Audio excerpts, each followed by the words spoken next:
Hola amigas y amigos, bienvenidos a una nueva conversación con una invitada de la Feria Internacional del Libro de Lima. Esta vez estamos con Ángela Posada, Swafford.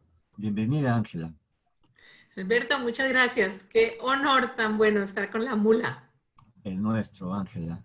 Ángela es de Bogotá, escritora y periodista científica, de hecho la más importante de Colombia. Ha escrito sobre el espacio, la Antártida, los océanos profundos, ciencias de la Tierra, medio ambiente, genética, salud, botánica, cambio climático, entre otros temas.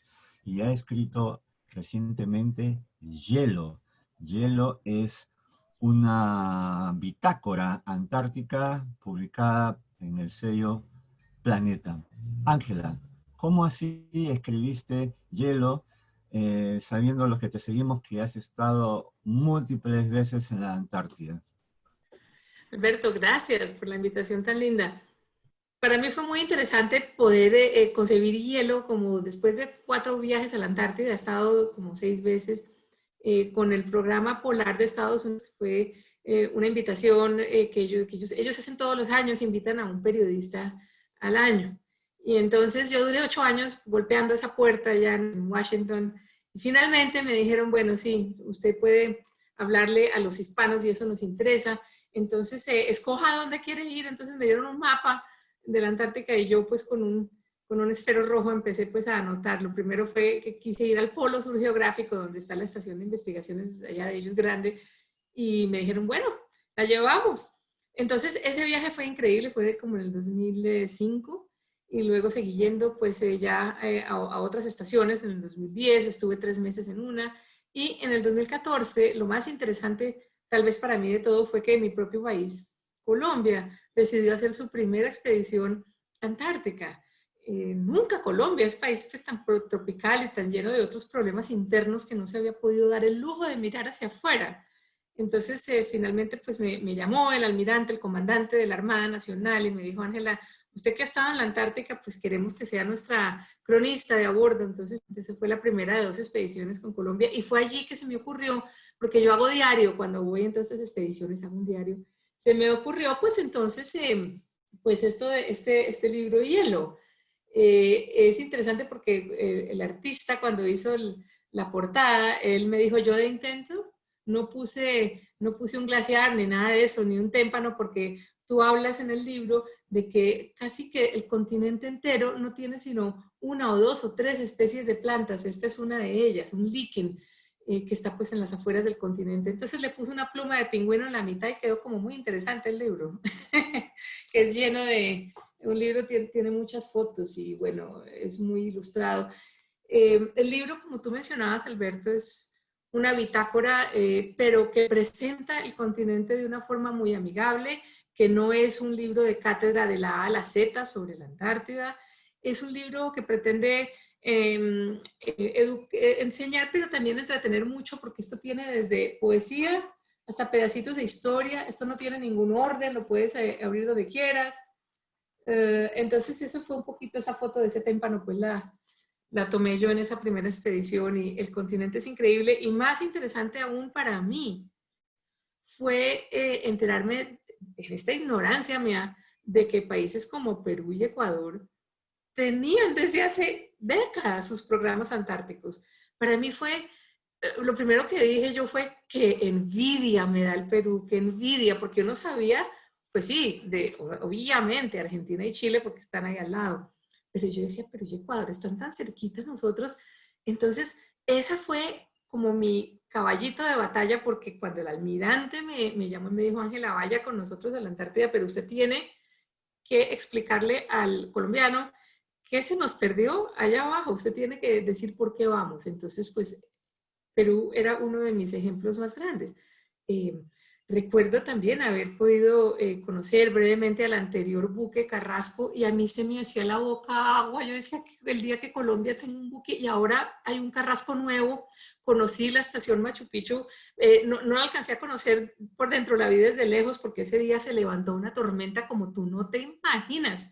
Y yo en esa expedición no alcancé a bajar a la estación, pero los investigadores y marinos colombianos han estado múltiples veces en Machu Picchu y allí viene el otro tema que para mí es tan importante, es el de la diplomacia científica, las relaciones internacionales entre países en la Antártida y en todo, pero es increíble cómo estos países hermanos formamos lo que yo bauticé un bloque antártico de ayuda, de todos ayudarnos contra el enemigo común que es el frío y la necesidad de aprender. Entonces fue muy lindo porque fuimos bajando de país en país en este gran recorrido que salió desde Cartagena, en la costa atlántica, cruzamos el canal de Panamá y empezamos a parar pues en todos los puertos en Ecuador, en Perú, en Chile, y luego conocer a tantos investigadores de Uruguay y Argentina también. Entonces, pero para mí lo que más me impresionó fue el buque Carrasco, porque es que eso es como un sueño, eso es como... Entonces yo sí le digo a los peruanos que nos están escuchando, siéntanse orgullosos de la visión de su país de hacer ciencia e invertir en estos lugares. Yo sé que al principio pues la gente no entendía mucho, eso sí me lo contaban muchos de los almirantes allá en el Perú, pero ahora yo espero que el peruano apoye su programa antártico. Eso es un tesoro lo que ustedes tienen allá. Sí, de hecho, el buque Carrasco es un buque insignia y sí, suele ir para esa zona con todo un equipo de científicos a bordo y hace expediciones científicas que sirven muchísimo, no solamente para el país, sino para el mundo. Y precisamente quisiera que nos contaras cómo ha sido tu relación como periodista, pero con los científicos. De hecho, no ha sido la primera vez que ya te relacionabas con científicos, pero quizás había una diferencia con estos científicos que estaban en la Antártida. Sí, qué buen punto haces. Porque sí, yo he hablado muchísimas veces con científicos, incluso he estado en expediciones oceanográficas con ellos, pero mucho más cortitas. Pero lo que es en este momento estar 3 y 4 meses a bordo en un buque con los científicos tuyos de tu país es muy interesante. Y luego, cuando estuvimos en la Antártida, entonces también, cuando tú estás en la Antártida, estás un mes donde no puedes, a bordo no puedes devolverte, estás allá y eso es lo que hay. Entonces allí tú empiezas a conocer a todos los científicos, los tripulantes del buque y entender a la gente más humanamente. Entonces eso me ayudó mucho a darle una cara humana a esa ciencia polar, que muchas veces uno lee estos reportes como un poco como secos, ¿no?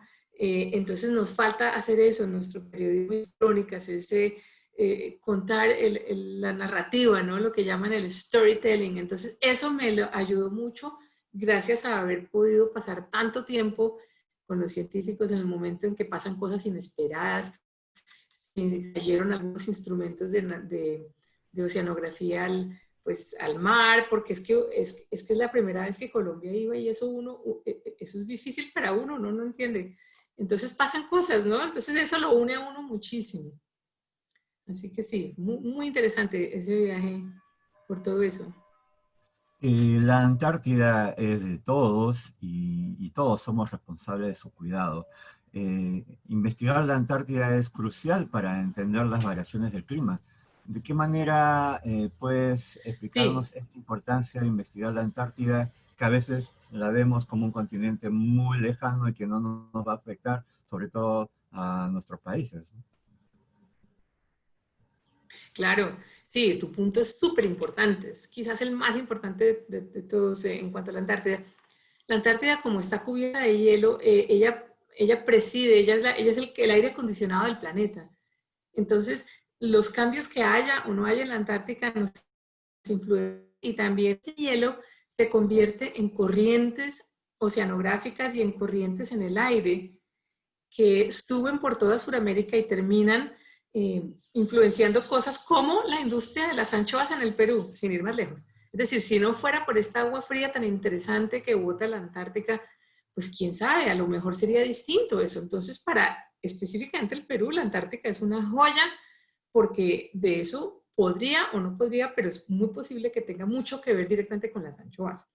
Entonces, la Antártica está conectada al resto del planeta y también a Sudamérica, unos hilos. Entonces está el hilo oceanográfico, Está naturalmente el hilo de las ballenas jorobadas, que están también mucho en las costas peruanas y chilenas y colombianas, y se reproducen allí, y estas ballenas pues no tienen pasaporte, sino que llegan a la Antártida y vuelven a alimentarse y a reproducirse, y ellas nos dicen mucho de cómo está el ambiente en los mares en frente a nuestros países. Fuera de eso está también la conexión geológica, porque pues la cordillera de los Andes estuvo unida a la Antártica a través de esa como colita que quiere como pegarse pues a Sudamérica, si uno ve el mapa. Entonces es una conexión muy poderosa y muy fuerte, y también histórica, porque ha habido pues tantas expediciones interesantes que han unido varios países con sus viajes antárticos, incluso desde hace 2 siglos, ¿no? Los balleneros y la gente que cazaba focas. El caso es que la Antártica es la dueña un poco de nuestro destino, digo yo, porque la Antártica tiene la capacidad de acabar con la civilización humana en caso de un deshielo, digamos, total, ¿no? Entonces tenemos que tenerle mucho respeto, pero por todo ese poder de la Antártica es tan delicada, como digo yo en el libro, como una burbujita de jabón. Es muy delicada la Antártica, entonces sí es poderosa y nos influencia en todo sentido. Además, pues yo creo que es un sitio que une naciones, como bien lo estamos viendo. La Antártica realmente, yo he visto que en la Antártica, cuando algún país o alguna persona de algún país tiene algún problema de salud, de lo que sea, pide ayuda, y tú no te imaginas la cantidad de estaciones polares, de barcos, de helicópteros, de cosas que se mueven sin pedirle un peso a nadie, solo porque, wow, tenemos un compatriota humano herido y lo tenemos que ir a salvar. Entonces eso todavía existe en la Antártica, que eso no existe en ninguna otra parte, pues que uno pueda pensar así muy fácil, ¿no? La Antártica tiene mucha influencia en los climas tropicales como los nuestros. Sí, claro. De hecho, ese concepto de que la Antártica influencia los climas tropicales es relativamente nuevo, y la investigación que se está haciendo en ese punto es también relativamente nueva, de hace unos 10 años para acá. La corriente de Humboldt, que es la que baña nuestras costas, directamente tiene que ver con la Antártica. Entonces, los trópicos parece que la Antártica influencia a los trópicos de forma más profunda, increíble, de lo que la Antártica influencia, por decirte, el sur de Sudamérica, que lo influencia mucho, pero por alguna razón oceanográfica a nosotros aquí arriba como que nos cala más. Entonces, cosas como que pueda llover o no llover en el norte de Colombia, o incluso ciertas sequías que puede haber en Ecuador, en Perú, todo eso está directa e indirectamente, según el caso, relacionado con la Antártica. Entonces, más nos vale a nuestros países aprender cómo es la cosa, porque ningún otro país va a venir a interesarse en estudiar, por decirte, lo que pueda pasar ¿cierto? En nuestra Amazonía, si nosotros no lo hacemos. Entonces, tenemos que realmente poner interés personal de cada país en la Antártica. Pero, por ejemplo, ¿cómo es que las sequías o las heladas pueden tener relación con la Antártica? O sea, Uh ¿qué -huh. es lo que produce que sintamos esos efectos aquí? Sí, es importantísimo eso. Entonces, es cuestión de oceanografía, pero también las corrientes de aire. El frío es como un combustible. El frío produce cambios atmosféricos al unirse con todas estas corrientes de aire que son más calientes, y entonces produce un montón de dinámica que es muy compleja. Cosas como el fenómeno del niño, el fenómeno de la niña, están siendo estudiados a ver cuál es su relación con la Antártica. Fíjate qué interesante. Entonces, pues todavía son estudios un poco primerizos, pero tienen mucha evidencia, no solo de eso, sino al revés. Nosotros con nuestros calores tropicales y subtropicales estamos calentando la Antártica de formas sin precedentes. Entonces es como un círculo, y a medida que calentamos a la Antártica y ella se derrite, entonces ella nos devuelve la pelota, y entonces también empiezan a pasar un montón de cambios acá que no sabemos cómo están conectados. Es que el peor problema es la ignorancia. Si no sabemos cómo es la cosa, es muy difícil. Estos ríos, piensen como un río Amazonas, pero encima de nuestras cabezas, en el aire, con un montón de ríos chiquiticos, invisibles, de diferentes temperaturas, y eso a su vez causa que en el mar haya un montón como de corrientes que no entendemos todavía bien, y todo eso claro, ahí viven los peces y entonces eso se comunica con el aire y entonces eso va y llueve o no llueve en la mitad del país. Es sumamente complicado el clima, pero definitivamente lo que sí se sabe es que la Antártica tiene mucho que ver. Decíamos que Ángela ha escrito muchos artículos, eh, por ejemplo, ha publicado en Wired, en National Geographic, muy interesante, Esquire, Gato Pardo, en El Tiempo, y también ha escrito novelas científicas para jóvenes. De hecho, hay una colección, una saga, Los Aventureros de la Ciencia. Esto significa que Ángela investiga, se sumerge en temas científicos para luego contarlos de una manera que todos podamos entender. Así las cosas, Ángela, ¿cuáles son las claves para escribir sobre ciencia para alguien que no está vinculado a estos temas? Claro, qué buena pregunta. Pues las claves son, primero, hay que ponerte en los zapatos de la persona que va a recibir todo ese de tu libro. No debes usar jerga científica ni palabras extrañas, ni, ¿cierto? Todas estas cosas que uno ve de física, de, bueno, no, pues cualquier ciencia es complicada. Tienes que usar muchas comparaciones, muchas, la buena literatura, muchas metáforas, la narrativa. En mi caso, que yo escribo pues para los chicos, también, en este caso, como por ejemplo, Juntos en la Aventura, que es la última novela. La próxima va a ser sobre calentamiento global, pero esta novela, ustedes son novelas de 200 y pico de páginas para niños entre los, ¿qué será? Los 9 y los 15, y bueno, los leen muchos adultos también. Entonces yo tengo que usar mucha aventura y ponerme en los zapatos de los niños, de los jóvenes, es decir, estar en cuál es su mundo importante, su colegio, sus profesores, sus papás. ¿Cómo vinculo yo eso a una aventura en que los niños sean parte de la aventura científica y tengan la clave como detectives para ayudar ayudar a esclarecerlo? Entonces, en este caso, por ejemplo, de un enemigo invisible, como ustedes ven aquí, uno de mis personajes, se llama Lucas, que le está sosteniendo un monito. En ese momento el monito le está lamiendo la mano, cuento largo, y le está pasando un virus, porque el niño tiene una cortada en la mano muy pequeña, él no se da cuenta. Entonces, ese libro, Un enemigo invisible, es justamente sobre los virus. Y lo más increíble, Alberto, es que yo concebí esa novela pues hace más de 5 años, cuando el coronavirus, bueno, los virólogos sí sabían que eso podría llegar. De hecho, eso fue una de las pues, razones por las cuales decidí hacer el libro, porque el libro es un poquito una réplica de lo que está pasando ahorita a su manera.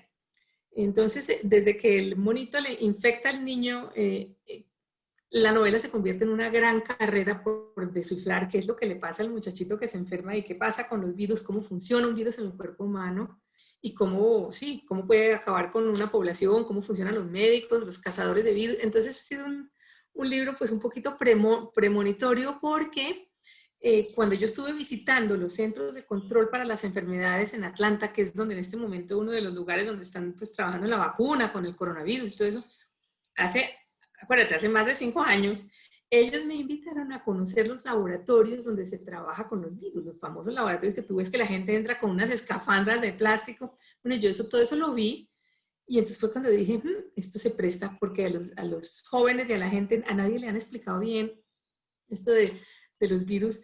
Y los científicos me decían, Ángela, nuestra peor pesadilla es que llegue un virus para el cual la gente no tenga inmunidad y acabe con todo, con la economía. Ellos ya sabían, es decir, y además va a volver a pasar.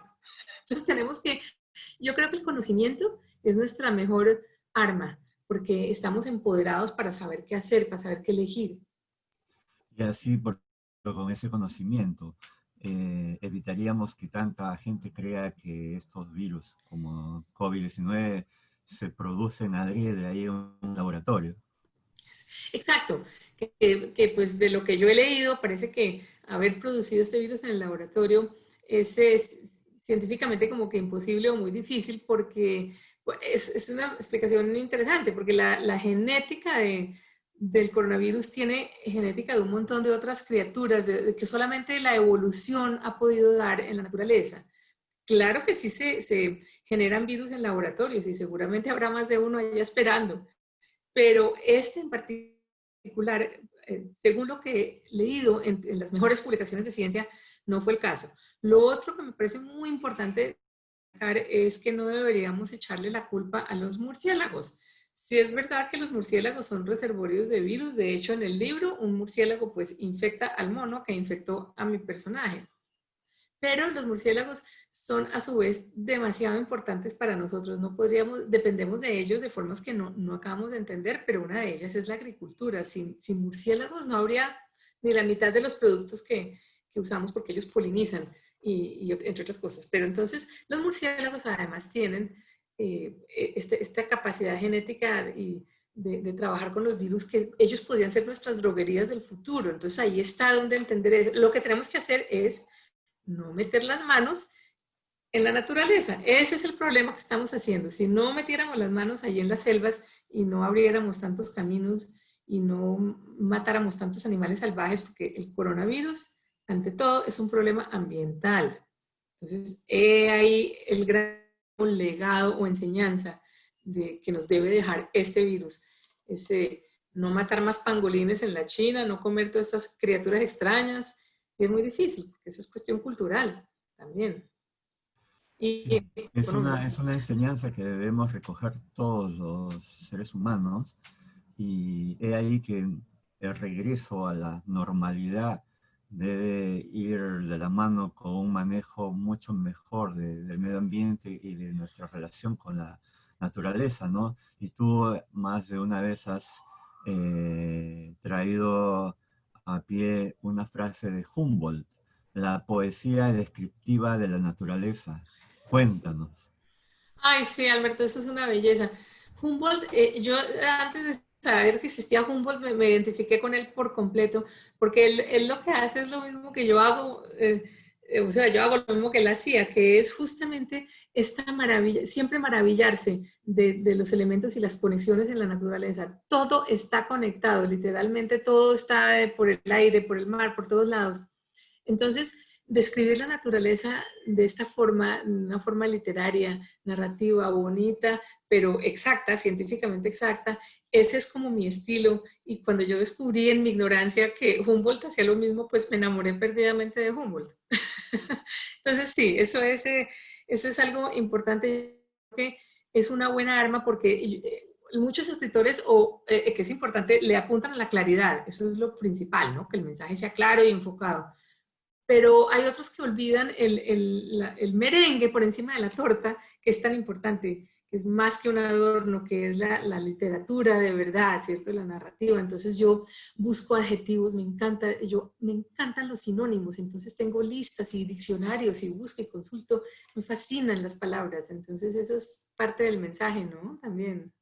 Hace un par de años, un grupo de medios de comunicación firmamos una editorial colectiva en la cual invitábamos a los colegas a dedicarse a cubrir temas ambientales, cambio climático, desarrollo sostenible, etcétera.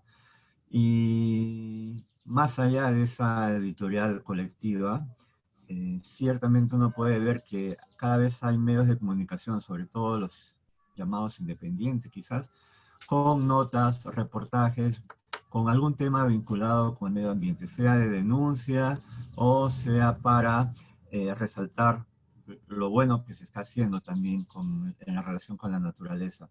Sin embargo, falta más presencia de temas ambientales y científicos en los medios de comunicación. ¿Cómo sugieres tú que deberíamos hacer los medios de comunicación, más aún con esta pandemia que estamos experimentando y vemos cuán lejos aún estamos los periodistas de la ciencia? Uf, ese punto que tú pones es álgido. Lo hablamos en todos los congresos de periodismo.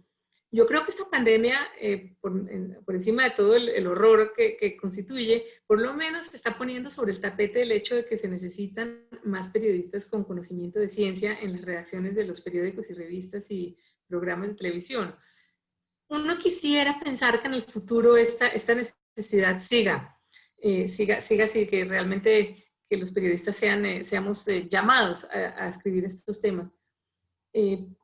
Espero no ser, yo soy optimista, pero yo creo que también tenemos nosotros que ver a ver cómo lo hacemos. Además hay otros temas importantísimos de cubrir que no son solo el de la salud, ¿no? Con el coronavirus. Hay muchos temas que se están quedando por fuera. Yo creo que de cierta manera la responsabilidad, pues como dicen, se necesitan dos para bailar el tango, pero la responsabilidad, digamos, si es del lado de uno como periodista, es ofrecer ante todo temas importantes y temas con ángulos novedosos y temas bien escritos y saber a quién ofrecérselos yo como escritora independiente que no trabaja en un medio y que además esa va a ser la realidad cada vez más de nosotros porque pues el periodismo está complicado. Entonces iniciativas como la tuya, por ejemplo, en La Mula, son muy interesantes, son iniciativas independientes que pueden perfectamente llegar a tener un alcance gigantesco y recibir apoyo de la industria privada, por ejemplo. Entonces, si uno pudiera ofrecer, pero desde el punto de vista, retomando como periodista, mi trabajo es siempre buscar temas y ángulos interesantes a tantas publicaciones como pueda, lo cual eso requiere una energía enorme y un esfuerzo enorme y entonces no hay mucho dinero de por medio, eso no es fácil. Pero por otro lado, los medios de comunicación tienen que entender que la ciencia sí vende. Es que el problema es que muchos medios piensan que la ciencia no da plata, pero eso es porque no lo están sabiendo mercadear, sino porque Discovery Channel y National Geographic y History Channel, pues supuestamente, pues por lo menos pudieron constituirse. Yo no sé ahora cómo les vaya, pero ¿no? Entonces sí, tenemos que hacerlo. Yo creo que tal vez unir fuerzas también. Y tú, por ejemplo, existen asociaciones de periodismo científico y de escritura de la ciencia en varios países de América Latina. Unirnos sería algo muy interesante. De hecho, aprovecho para invitarlos a quien les interese la ciencia a venir a Colombia dentro de 2 años, porque vamos a tener el Congreso Mundial de Periodismo Científico. Entonces, hay muchos colegas que pueden interactuar y unirse. Gracias por esa invitación. Recientemente has dictado un taller de periodismo, medio ambiente y economía circular. Ajá. Muy importante, dado que durante décadas vivimos en una economía lineal que nos va desgastando, que va desgastando los recursos de nuestro planeta. Entonces, economía circular, ¿cuál es el papel de la economía circular en este momento? ¿De qué manera puede contribuir a un desarrollo que sí sea sostenible, ¿no? En realidad, uno escucha economía circular, pero no lo siente. ¿Cómo deberíamos interpretar Sí. en lo cotidiano los beneficios de la economía circular? Claro, son gigantescos porque eventualmente todos los recursos que tenemos en la Tierra pues son finitos. Entonces eventualmente se nos van a acabar todas las minas de todos los metales que hay ahí y vamos a acabar con todos los bosques del planeta. La economía circular es simplemente quitarnos de la mente eso de esa necesidad de cambiar de teléfono celular todos los años, por decir. Empezar a usar, y yo sé que la palabra reciclaje ya suena como a cliché, pero es que esto tiene mucho más. La economía circular es que todo se usa y se reusa no solo entero, sino en partes. Entonces, por ejemplo, ¿por qué no que el gobierno tenga incentivos para que la industria privada, cuando diseñe un objeto, porque el problema con la economía circular, el problema con la economía comienza en el diseño de un objeto, por decirte, una cafetera. Entonces, si tu cafetera no está hecha para reusarse o para dividirse cuando termine su vida útil, y poderle quitar los tornillitos y los pedazos de metal y poder a su vez agarrar todos esos metales y plásticos y revenderlos o reciclarlos a empresas que se especialicen solo en reciclar tornillos de cafeteras y otras cosas. Entonces, eso sería muy bueno porque a su vez puede venir otra persona interesada en comprar esos metales para hacer, no sé, otra cosa, ¿no? Entonces, es cuestión de que en cada uno de los puntos, son como 5 puntos de la vida de un objeto, el diseño, el inicio, la fabricación, su vida mediana y luego su muerte, un poco como nosotros. Entonces, que hubiera en cada una de esas etapas de la vida de un producto la forma de hacerlo, convertirlo en algo valioso. Y ya hay muchos ejemplos en el mundo que lo hacen, pero se necesita que eso se haga a escala masiva. Y eso es un cambio en nuestras neuronas, es un cambio de chip, de que cosas un poco locas, ¿cierto? Para uno en este momento. ¿Por qué no alquilamos bolsos y en vez de comprar cartera cada año? o por qué no alquilamos el collar pues, de perlas en lugar pues, de comprar. Sí, son ideas un poco locas, pero ¿por qué no? ¿No? Entonces, es muy interesante y yo sí creo que la economía circular va a dominar eventualmente si queremos sobrevivir desde el punto de vista de materiales, recursos, porque se van a acabar, simplemente. Entonces hay que guardar lo que hay. Ángela, para terminar, viene la reactivación económica. ¿Cuál es tu sugerencia desde tu experiencia ligada a temas científicos y a la naturaleza? ¿Cómo deberíamos de regresar a esa nueva normalidad para mejorar nuestra relación con la naturaleza y con el medio ambiente?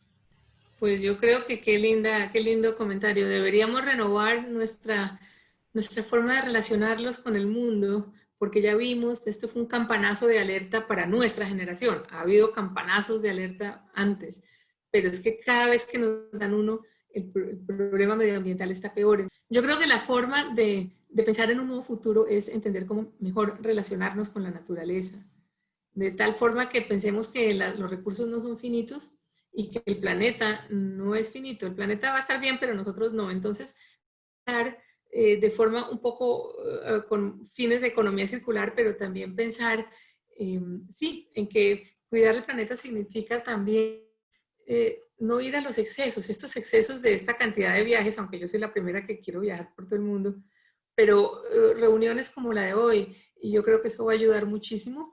Y también tenemos que educarnos. Yo creo que la clave es entre más conozcamos de cómo funciona realmente nuestra interacción con la naturaleza, qué más podemos ayudar, qué no estamos haciendo bien.